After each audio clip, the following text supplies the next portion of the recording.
Our next force example is the conical pendulum. So that is kind of like a regular pendulum, except it doesn't just swing in a plane.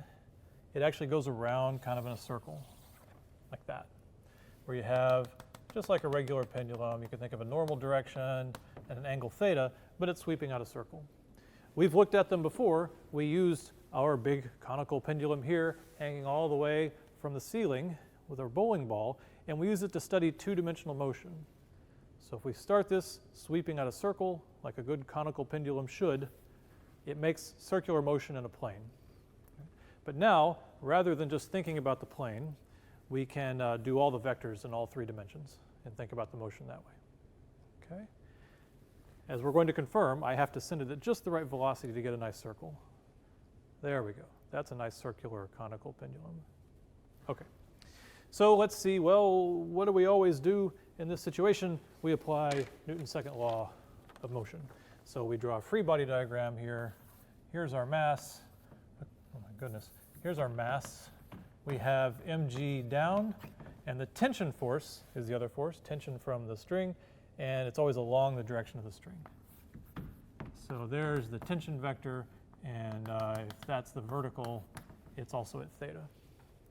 We're going to do this in Cartesian coordinates, or relate it to Cartesian coordinates y and x. So the reason we could treat this as a case of circular motion is because it's not moving in the y. Right? No acceleration in the y, so we'll start there. Sum of the forces in the y equals the mass times acceleration in the y.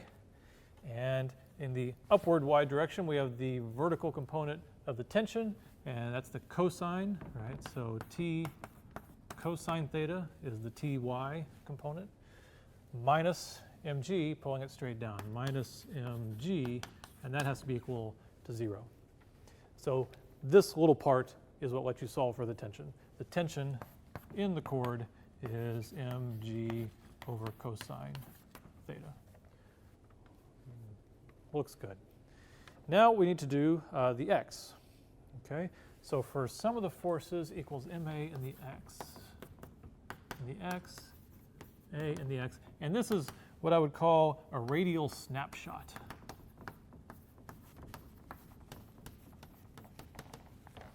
You know, we don't really want to do it in the x because it's going around in a circle and the x component is changing all the time.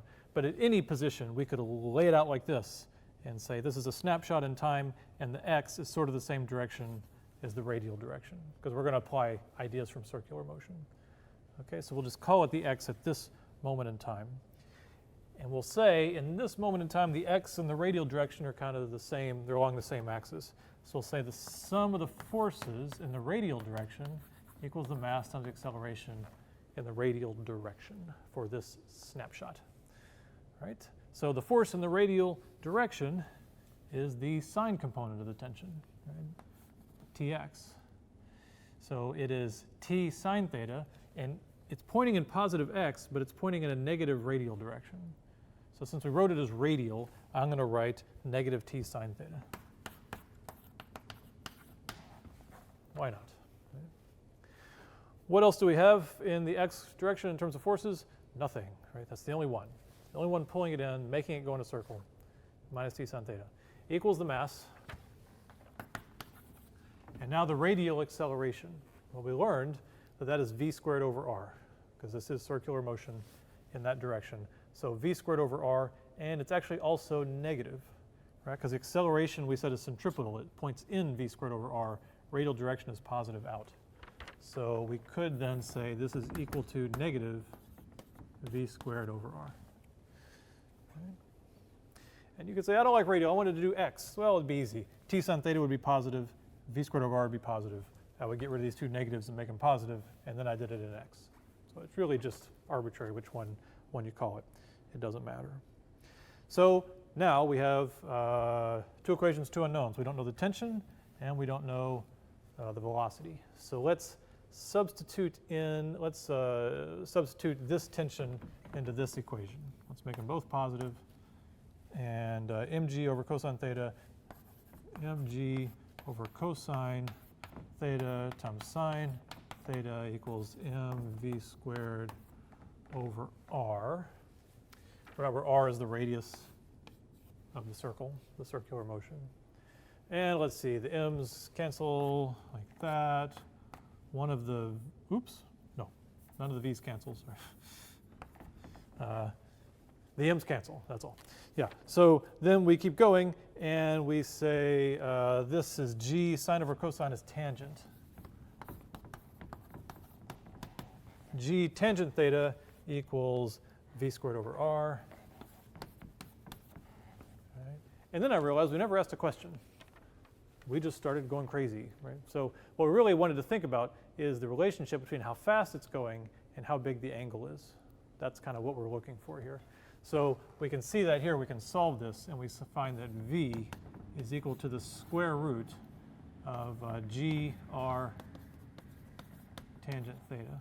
So we get this kind of weird relationship between v and the angle. I could plot it for you because I know what tangent looks like.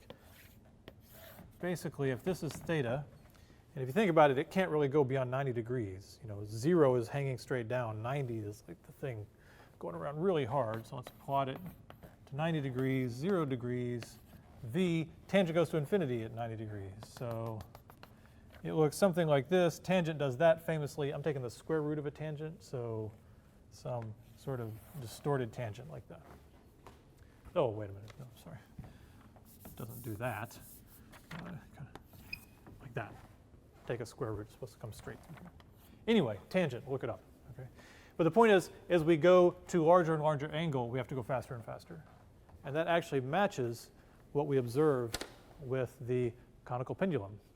So here it is, going at a fairly small theta, or an intermediate angle, and it's going kind of medium fast, right, in terms of the speed.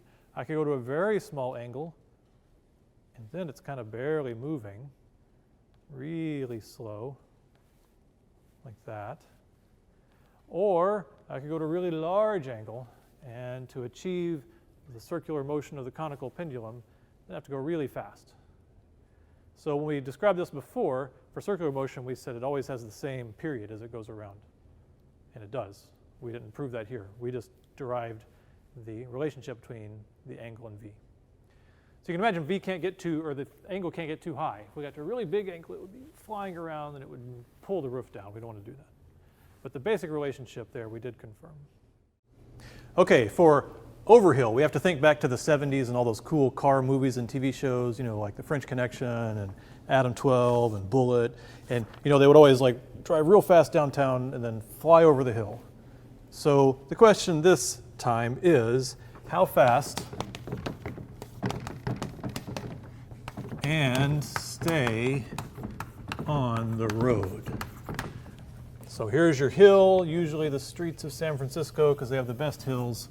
And your car's coming along very fast, right? And the question is at the top, how fast can it be going without flying off?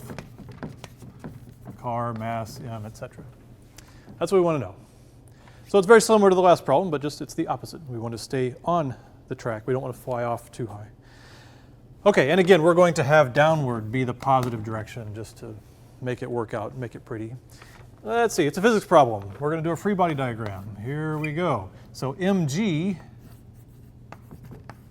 is down. We got one force down. But now the normal force can only push up. Right? So now I'll draw my normal force like that. So the normal force is in the negative direction this time, while mg, the weight, or the gravity is in the positive direction. So we'll set up sum of the forces equals ma. We'll assume that it is circular motion at the top, because the forces are down and the velocity's to the right. So the hill has some effective radius r from the top like that. Most hills are not actually a circle. That would be a weird hill. And some of the forces. So we have mg, that's the positive one. And now here's the weird part. I'm going to write plus n, because I'm going to later say whether n is positive or negative. Right now I'm just going to say plus n. If I put minus n, then suddenly n is just the magnitude, and we're artificially making it minus. I want to let it become negative. I want to require it to be negative later. So for now, we have the weight down, we have some normal force, and that's equal to mv squared over r, because it's circular motion. Right? And just like before, we know that this is constant, and this is due to circular motion. And we can sort of go through the thought process. You know, if you go slow over a hill, when I go over a hill, being a very safe driver, never been pulled over in 30 years, I go slow, I never fly off, right? Because I go slow. So if you go slow, this is really small, all right? And if this is really small, then you have plenty of force to keep you from flying off, except they're opposite directions, right? So if this is really small, you need this to be small, but you have a big force here, but you have a 0 to any force you need here to cancel it. So it's easy to have a small force here, because N cancels mg. But this is really big. If you fly over really fast, you need a big force pulling you down, right? N can go all the way to 0, and then the only force you have is mg. So if mg becomes not enough to make you make this circular motion, then you'll fly off. So it's the opposite of underhill. Here we have the case variable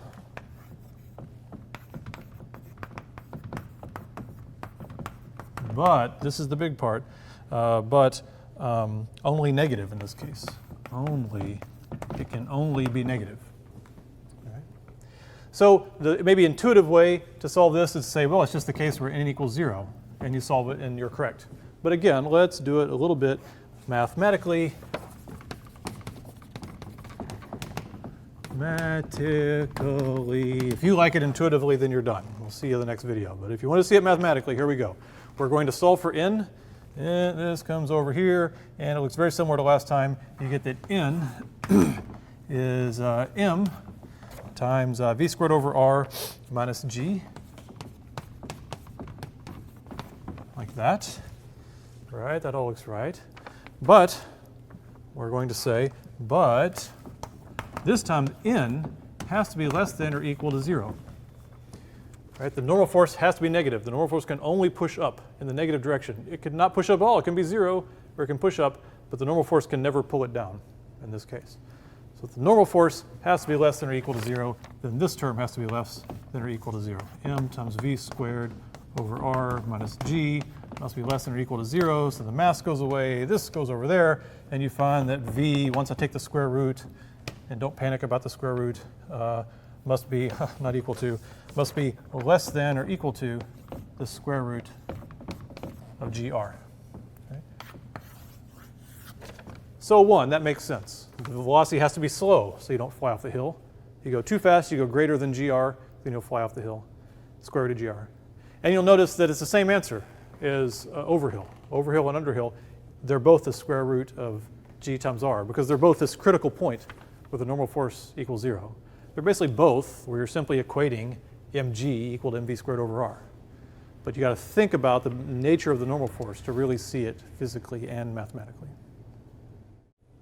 You might see problems where you have a bunch of masses tied to strings, and it might say it's static, right? So nothing is moving, and it might say find the tension everywhere.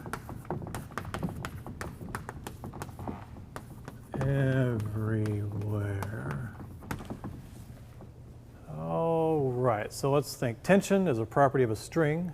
It's actually not a force vector, it's a scalar property, but remember the tension has as the unit and magnitude of the force that's applied to an object that it's tied to. Okay, so that's tension, and they want to know the tension here, and I guess the tension there as well. You may also remember the tension had this property that it's the same everywhere, but that's only for a continuous string where nothing is applying a force along the string. You know, in this case, we have multiple strings, so it may not be constant everywhere. So all that said, let's look at it. Let's find T1 and T2 and T3. All right. So the way to find it in a static situation is you just pick the right mass or system of masses, and you do a free body diagram, and you apply Newton's second law with the force, the sum of the forces equal to 0. So to get T1, the easy one is just this. Is just say sum of the forces equals 0 for this mass only, right? So the forces on this mass, we have mg down and we have T1 up. All right, so if we consider up the positive direction, then we have T1 minus mg equals 0. The first tension, sure enough, is just mg. Not bad. Now we need tension 2. So we could do it by just looking at this mass. One way to go, and we're going to say the sum of the forces on that mass is 0. Let's free body diagram it. And it's got mg pulling down, but it's also got T1 pulling down. Right? If you imagine it just sitting there, two things pulling it down and T2 pulling it up. So sum of the forces, T2 minus T1 minus mg equals 0. Of course, we know that's mg. So it's just that T2 is 2mg. So you don't look at this and say, oh, it's a continuous string. The tension is constant. Right? Here the tension is mg. And since these are the same mass, this one is 2mg. And I actually set up the demo so I could show you this to you. There's a way we can measure the tension because the sound that you hear when you pluck a string, the frequency of the sound is proportional to the square root of the tension. So what we can do to show you that this is pretty much the same situation. Here we have a mass and a string, the equivalent mass and the string going up and being tied off. So if I pluck it here, you can listen real close, and let's hear this pluck here. So think about that sound, and now I'll pluck it up here and listen real close. So you can see how it was higher. It was higher because the tension is higher, and the frequency goes as the tension.